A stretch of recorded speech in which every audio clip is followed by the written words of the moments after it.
Welcome to sauce TV. నేను మీ ఆబిద్ హుసేన్. ఈరోజు మన ప్రధాన విశ్లేషణ హిందూపురం నియోజకవర్గం నుంచి. ఎందుకంటే అక్కడ బాలయ్య పోటీ చేస్తూ ఉన్నారు. బాలకృష్ణ పోటీ అనగానే ఒక రేంజ్లో ఉంటుంది అనేది అందరికీ తెలుసు. అందులోనూ బాలయ్య కంచుకోట హిందూపురం అంటే తెలుగుదేశం పార్టీకి అది కంచుకోట అని చెప్తారు. అటువంటి కంచుకోటను వైఎస్ఆర్సీపీ ఈసారి ఎట్టి పరిస్థితుల్లో బద్దలు కొట్టి తీరాలి అనేటువంటి దృఢ సంకల్పంతో వెళ్తోంది. అయితే వైఎస్ఆర్సీపీకి ఉండేటువంటి మైనస్ ఏంటి, తెలుగుదేశం పార్టీకి ఉండేటువంటి ప్లస్లు ఏంటి, అదేవిధంగా వైఎస్ఆర్సీపీకి ఉండేటువంటి ప్లస్లు ఏంటి, ఇవి కూడా చూద్దాం. మొత్తంగా ప్రధానంగా తీసుకుంటే ఈ నియోజకవర్గం నుంచి నందమూరి తారక రామారావు, నందమూరి హరికృష్ణ, నందమూరి బాలకృష్ణ వీళ్ళందరూ కూడా పోటీ చేస్తూ 1985 నుంచి ఇక్కడ ఓటమి ఎరుకుండా తెలుగుదేశం పార్టీ కంటిన్యూగా ముందుకు సాగుతోంది. అదే పంథాను మళ్ళీ కొనసాగిస్తుందా, హిస్టరీ రిపీట్ చేస్తుందా లేదా అనేటువంటి విషయం చూసుకుంటే ప్రధానంగా బాలయ్య కంచుకోటగా ఉండేటువంటి ఈ నియోజకవర్గంలో అంటే తెలుగుదేశం పార్టీ కంచుకోటగా ఉన్న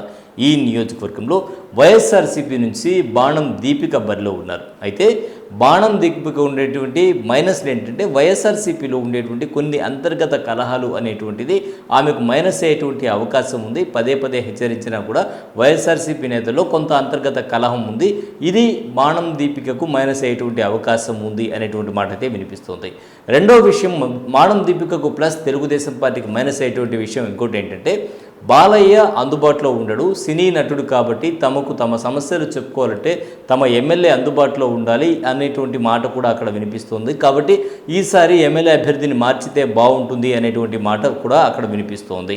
కూటమి అభ్యర్థిగా బరిలో ఉండేటువంటి బాలకృష్ణకు మరొక మైనస్ ఏంటంటే అక్కడ పరిపూర్ణానంద స్వామి గత 6 నెలల నుంచి తాను బీజేపీకి టికెట్ కోరుతున్నాను, హిందూపురం నుంచి తాను పోటీ చేస్తానని, అయితే తనకు టికెట్ ఇవ్వలేదు అని చెప్తూ ఆయన ఇండిపెండెంట్ అభ్యర్థిగా ఈసారి బరిలో దిగుతూ ఉన్నారు. ఇది మైనస్ అయ్యేటువంటి అవకాశం ఉంది.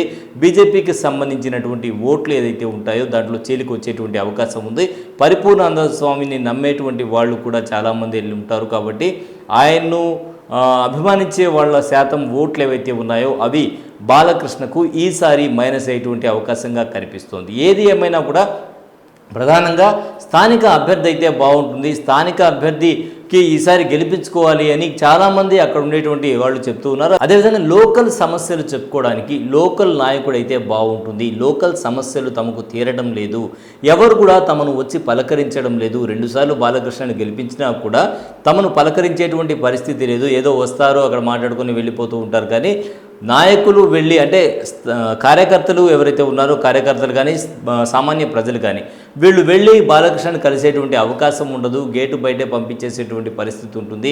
ఎమ్మెల్యేని కలవడం అంత ఈజీ కాదు. అటువంటి పరిస్థితుల్లో ప్రజలు ఉన్నారు హిందూపురం నియోజకవర్గంలో. ఇది ఒక మైనస్ బాలకృష్ణకు అని చెప్తూ ఉన్నారు. ఎట్ ది సేమ్ టైం బాణం దీపికని గెలిపించుకుంటే స్థానిక అభ్యర్థి కాబట్టి తమకు ఉపయోగపడేటువంటి అవకాశం ఉంది అనేటువంటి మాటలు అయితే విపరీతంగా వినిపిస్తోంది. ఈసారి బాలకృష్ణకు హిందూపురంలో గెలవడం అనేది చాలా అంటే టఫెస్ట్ పరిస్థితి ఉండేటువంటి అవకాశం ఉంది. టైట్ ఫైట్ అయితే ఉండేటువంటి అవకాశం ఉంది అని తెలుస్తోంది.